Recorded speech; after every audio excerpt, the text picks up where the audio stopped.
All right, welcome back to the channel. It's your boy Salt in the Mirror. Y'all see the title of the video. I'm going to be talking about the 1994-1995 Orlando Magic Ball Club. Hey, this is one of the most exciting teams to ever watch in NBA history. This Orlando team from the mid-90s to the late 1990s was just a fun team. They were super fast-paced. As we see, they were the fifth fastest team in terms of pace in the NBA that year. They had Penny Hardaway, one of the most exciting players in the league. He has the biggest what-if history in NBA history. You know, him, Derrick Rose, Grant Hill. If these players never got injured, they would have been super greater than what they were, because they really weren't at the peak of their basketball prime yet. And injuries, unfortunately, just happened. But prime Penny this season, as you know, he was the starting point guard for this team. Penny Anthony Hardaway was so cold. This season, he averaged 20.9 points per game. Shot efficient 51% from the field. Dished out 7.2 assists. Grabbed 4 rebounds and got 1.7 steals per game this season. Man, Penny did it all. Super flashy. Great passer when he played. He was in a way similar to Magic Johnson, because the NBA really didn't see a really tall point guard in the league since Magic retired. So when Penny came in, a 6'7" point guard, a lot of people were drawing comparisons like, hey, this is the new Magic Johnson, because he really was a great passer, but he can score the ball. I would say the difference between him and Penny was, between Magic and Penny, is that Penny really hunted for his shot more, because he can really score the ball effectively. Again, this season, he shot 51% from the field. A guard shooting 51% from the field. And that was because Penny was a great slasher. That was his play style. He got to the basket really well. He had to have really quick first step. And he's 6'7", so he was good at finishing around the rim. And he had a lot of posts. Penny was dunking on people. And he was one of the last, back-to-basket guards. I made a video talking about, post-scoring guards and how it's really a lost art in today's NBA, because it's really not needed. Today's NBA, the defense is not as tough as it was back then. Back then, a lot of players were literally bringing the ball up court with their back towards the basket. Like, not even just big men have post games. Guards back then in the NBA had to have a back-to-basket game because the defense was just tough. Nowadays, no hand checking. You can face up your opponent more, dribbling the ball. And, hey, it was just different because you had to have your back to the basket. And Penny was really good at scoring in the post. Look at the way he got to the block back then. He would just get to the low block, back you down, and turn around and shoot over you, because he got that great length. And yeah, he was just a killer, dude. He didn't waste no time, no over dribbling, no, trying to do all these crossover dribble moves and be super fancy. Nah, he was a killer. He got right to the basket, or he just post you up and shoot over you. Right down the money, and that's why he shot 51% from the field this season. And man, if injury didn't happen, Penny would have been even greater than what he was. When he went to the Phoenix Suns, right, he wasn't the same guy. Injuries took away his explosiveness, his quick first step, and he just wasn't the same Penny. And man, if that didn't happen, definitely would have been a great player. And if Shaq and Penny stayed together and they kept that same core, I'm telling you, this team definitely could have at least won one championship.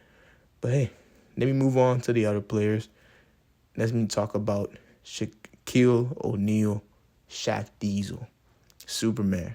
Hey, this guy was the starting center on this team. And just to show you how good this 94-95 Magic team was, they had 2 players that finished within the top 10 in MVP voting this season. As we see, Shaquille O'Neal was second in MVP voting. He was the runner-up to David Robinson, who, of course, won the MVP award. And Penny Hardaway was 10th in MVP voting. But he made the All-NBA first team this season. And Shaquille O'Neal made the All NBA second team this season. Two players that made an All NBA first or All NBA second team, and two players who finished within the top 10 in MVP voting. And that just goes to show you how great this team was already. But hey, we all know about Shaq, man. He was one of the most dominant players ever. It's between him and Wilt Chamberlain, the way they played with the great force to dominate the game. It's just incredible. It's just those two. Honestly, you could make your argument to see who's more dominant, but hey, Shaq was really good this year. And Shaq also this season, he led the NBA in points per game. Yes, he led the league in scoring that 94-95 season by averaging 20.9 points per game. He also averaged 11.4 rebounds, got 2.4 blocks, and he also shot super efficient from the field. Again, he was so dominant. So he was just in the post, in the block, getting all his buckets from close range. And he averaged 58% from the field. Super dominant. Shaq even talked about it multiple times. You can look it up on YouTube. He talked about how he should have, more than likely, he felt like he really should have stayed in Orlando. He said back then, if he can go back in time, if he can do it all over again, he said he would stay in Orlando because, hey, him and Penny never had any arguments. He said Penny always passed the ball to him, and there was just never problems. And, hey, we know Shaq and Kobe had their little issue, but, hey, they won 3 championships in a row, and, hey, I guess it wasn't that bad, but he really, really liked Penny. He talks really highly of Penny. He always says Penny was just as good as Kobe. Peak Penny was just as good as Kobe, man. So, hey, man, if this duo stayed together, they definitely would have won a chip. But let me move on to the starting power forward on this team, Horace Grant. Yo, Horace Grant is a player, right, who I feel like doesn't get enough credit for what he did in his time in the NBA. Great mid-range shooter. His mid-range shooting was elite, man. We all know he was definitely a key piece for the Chicago Bulls to win their first three-peat. Chicago Bulls do not win that first three-peat without Horace Grant. A really good rebounder who can also give them a good bit of spacing with his mid-range game. They really, really needed that. But a lot of people thought Horace Grant was going to resign with the Bulls in 94. Apparently, the deal was done. He told the Bulls organization that, hey, yes, I'm going to resign with you guys. I've been with you guys for all these years. We won 3 championships. And they came super close to beating the Knicks in that 7-game series in 94. That just goes to show people how good that Bulls team was. I love Michael Jordan, but, that Bulls team still won 50-plus games and forced the Knicks to a tough 7-game series and could have won. That Game 7 was even in that Game 7. It was a close matchup. They didn't win by that much, and it was a Bull, S-word call. I can't cuss because YouTube is gonna be tripping. It was a really bad call that happened, and hey, the Knicks won, and hey, it is what it is. But yeah, that goes to show you how good that Bulls team was, and Horace Grant was a key piece for them. But yeah, he told the Bulls organization that he was going to resign with them, and then last minute, right, he was like, Atlanta Magic threw him that deal, and he's like, I'm just going to resign. I'm going to sign with y'all. Let me go to Orlando. Let me go to a new scenery. And hey, he was a key piece for this reason. The reason why this this Magic team was really good. So this season he averaged 12 points, 9.7 rebounds, and he shot an efficient 56% from the field. Again, his mid-range game was really good, and that just goes to show you how tough their front court was. This Orlando Magic, you got Horace Grant, really good rebounder, giving you 9.7 rebounds a game, almost 10 boards pretty much. And, Shaq getting 11 boards. We know who Shaq is. Like I just said, super dominant. One of the most dominant players in NBA history. And we all know this 94-95 team defeated the Chicago Bulls. Horace Grant, former team. in the second round in the Eastern Conference semifinals in 6 games. That was a tough series. We all know about the infamous Nick Anderson steal in game 1 to pretty much seal the deal to beat the Chicago Bulls. It was a really good series, really, really tough series. But honestly, the Bulls lost that series because of their weak front court play. Hey, shout out to the Bulls front court, but man, they could not deal with Shaq and Horace Grant. I'm definitely gonna even put up some numbers that Horace Grant and Shaq put up in some of the games in this 95 series against the Bulls. They were just super dominant on the boards, and the Bulls were definitely struggling. The Bulls were definitely struggling to beat this team because of that. They definitely missed Horace play, and this is one of the reasons why the Chicago Bulls needed Dennis Rodman. The Bulls, again, they won't get that second three-peat, that 96, 97, 98 championships if Dennis Rodman was on that, if he wasn't on that team, period. Love Jordan, love Pim. Those two, in my opinion, are the greatest duo ever. But man, that just goes to show you basketball is a team game. And hey, Jordan, he would definitely tell himself, man, if they didn't get Dennis Rodman, they ain't winning that second three-peat. They ain't winning no championship. The Warm, I'm telling you. But yeah, and also the Magic, right? They were the last team to beat the Chicago Bulls in a playoff series in the 90s. The last team to beat the Jordan-led Bulls in the playoff series, period, in 95. Man, that just goes to show you how really good this team was. They really was the favorites to win it all. And let me move on to the starting shooting guard on the team, Nick Anderson. Really great player. He was a really good two-way player for the Orlando Magic. Could shoot the ball really well. He had a great outside game. A nice catch-and-shoot player. He could shoot the three ball, could shoot the midi. He low-key had a post game as well. Again, a lot of guards back then in the NBA had a post-up game. But yeah, he was a good perimeter defensive player. Really, really tough. And he played good. He played great for them. So this season he averaged 15.8 points for them.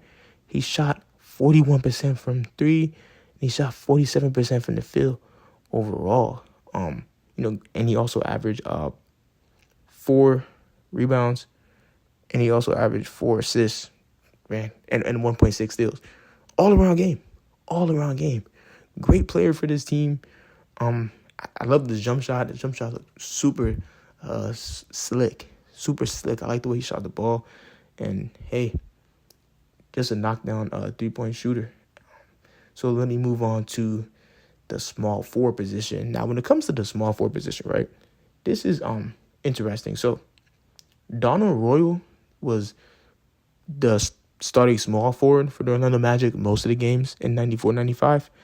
But Dennis Scott, who was pretty much the sixth man, but he also started a lot of games for the Orlando Magic too, as well, especially in the postseason. But yeah, there was definitely a switch between the two. But I'm just go over Donald Royal quickly. Great defensive player. That was his play style. He was a really tough defensive specialist. That's the reason why he started most games over Dennis Scott, because again, that 90s half-court defense was definitely favored back then. You definitely needed a tough defensive player. Defense was really, really important, especially in that era, man. And that's why he just started. But he was a good player. Besides playing defense, he definitely was able to score the ball pretty good for them as well. He averaged 9 points for them, while shooting 47% from the field. And he was a really good foul shooter, shooting 76% from the foul line, which is pretty good. Yeah, really good player. And Dennis Scott, 3D was his nickname. He was a true catch-and-shoot ace. Truly a three-point specialist. That was his play style in basketball. Didn't hesitate when he caught the ball. He also finished within the top 15 in three-pointers made this season. Him and Nick Anderson finished within the within the top 15 in the 94-95 NBA season in three-pointers made. So you got two players, again, two catch-and-shoot, knockdown three-point shooters that you have on the wing, two sharp-shooting wing players. It's just going to tell you, man. I'm telling you, this team is really, really great. And we can just talk about the other player off the bench, Brian Shaw. He was a true floor general. That was his play style. He always made the right passes at the right time. A good playmaker. Him and Shaq had a great, chemistry. Had a great connection. He always was hitting Shaq with lobs. He even went on to go play with Shaq, years later with the LA Lakers. But yeah, Brian Shaw was a good player, man. A really, really good player. Traditional point guards is definitely lost in today's NBA. But that was really him. He really just came in when Penny needed a break, or if they really just needed a true point guard to make the right passes at the right time, and pass the ball over to where the offense really needs to start. And he was really good at that. And again, he was a great lob passer. But yeah, this team was loaded, man. Jeff Turner, he also was a good player. He was really one of the first stretch bigs back in the day. He was shooting some three-pointers. He definitely took some three-point shots. Great player. Tree Wallen's a good, big man for them off the bench. And also, a lot of people don't notice, but Darrell Armstrong was on this team in the 94-95 season. He reached his peak with the Atlanta Magic, in the late 90s to the early 2000s. That's where, most people know about Darrell Armstrong.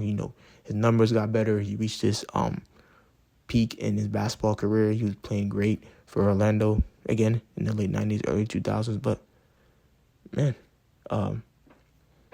yeah, it sucks that he didn't get enough playing time back then for Orlando. But, hey, with this team just being so loaded, he never had an opportunity to do that for them. But, man, this team was really, really good, man. Super exciting.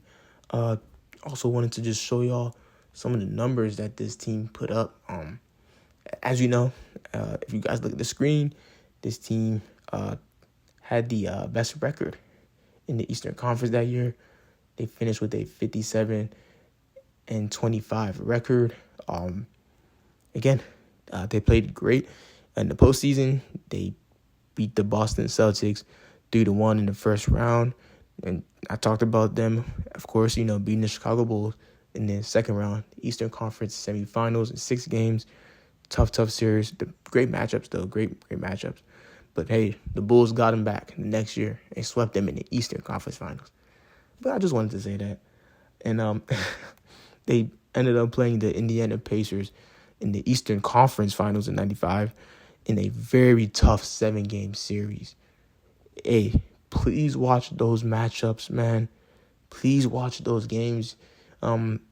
It's up. Some of them are up on YouTube. Some of the highlights of this, of the games in this 95 Eastern Conference Finals series. Man, the Pacers and the Magic put up a great matchup, yo. So that's why I always try to tell people, man. Like back then, you can arguably say that the Eastern Conference was better than the Western Conference back then. You got the Knicks, the Bulls, the Pacers, the Pistons, the Orlando Magic, and then the emergence of the Miami Heat in the mid to late 90s. Man, the Eastern Conference back then was sick. It was sick. It was loaded. It was stacked, and the Eastern Conference was more so known as the tougher conference. The Western Conference was more so known for that run and gun style, but the Eastern Conference was known for that tough defensive presence. All the teams on the East pretty much emphasize on that side of the ball because they defense truly win chips. But yeah, these teams are really, really good. The 94-95 team was great. This season, you guys look at the numbers. The 94-95 Orlando Magic were first in points per game, first in assists, 6 in blocks, first in field goals made, second in field goal percentage, 8th in three-pointers made, 9th in three-point percentage, and this team also was 5th in offensive rebounds, 4th in defensive rebounds. Man, they were top 10 in pretty much all of the important categories in basketball. That just goes to show you, man, how good this team was, bro. This team was amazing, bro. Again, man, if y'all on YouTube, please look up some clips of the 94-95 Orlando Magic. YouTube be tweaking, they be tripping, if I show some clips. But, y'all, man, this team was really good. This team was really, really great. I really feel like if they kept this core with Shaq and if Penny was healthy, say Penny never got injured and Shaq resigned, bro, they probably could have won a chip. Honestly, I don't think they probably would have gotten past the Bulls after them getting Dennis Rodman, honestly. But, hey, when Jordan retired, in 98 again, when he did his second retirement, they probably could have, let's say, win the championship in 99 or in 2000. Again, if Shaq stayed with Orlando and Penny never got injured, who knows? Because they had a great core. I see the numbers of all these players and the way they played and the teams that they beat. We all know they ended up losing to the Houston Rockets in the NBA Finals. Man, that just goes to show you how great Hakeem Olajuwon was. The Dream. Hakeem the Dream is truly a top 10 player. Man, he was able to lead his team to beat this really stacked Orlando Magic team, who were actually the favorites to win this series. But, man, that goes to show you how Dream was doing it all, man. Offense, defense, just a top 10 player ever, man. Shout out to Hakeem Olajuwon. And shout out to the other players. Kenny Smith played great in that first game in the 95 finals. At the time, he broke the record for the most threes made in the finals game. He was definitely knocking down the shots. Robert Horry, of course, played well. Sam Cassell, that team was good. The Houston Rockets team was good. Lowest seed to ever win an NBA Finals. Championship series, shout out to them. They was a 6th seed. But that was mostly because a lot of players were injured to start this 95 season. But they ended up as a 6th seed, and then, of course, they ended up winning the finals. But, that team was really good. But that finals matchup with Orlando and Houston was great. Orlando definitely, as we know, and as we see, they got swept in the 95 finals. But, man, that doesn't tell it all. That was like a really close sweep because the matchups were good. And Orlando really almost won game one. But, Olajuwon had that clutch tip-in basket. And, hey, every game was really close. Every game was pretty much close. And Orlando fought hard, but down the stretch, Houston just executed better on offense. And Dream, Hakeem Olajuwon, but the team really needed a bucket. I'm telling you, they gave the ball to Dream. His post moves, man. Dream could score in high post, low post. And it's just his rim protection was just phenomenal, man.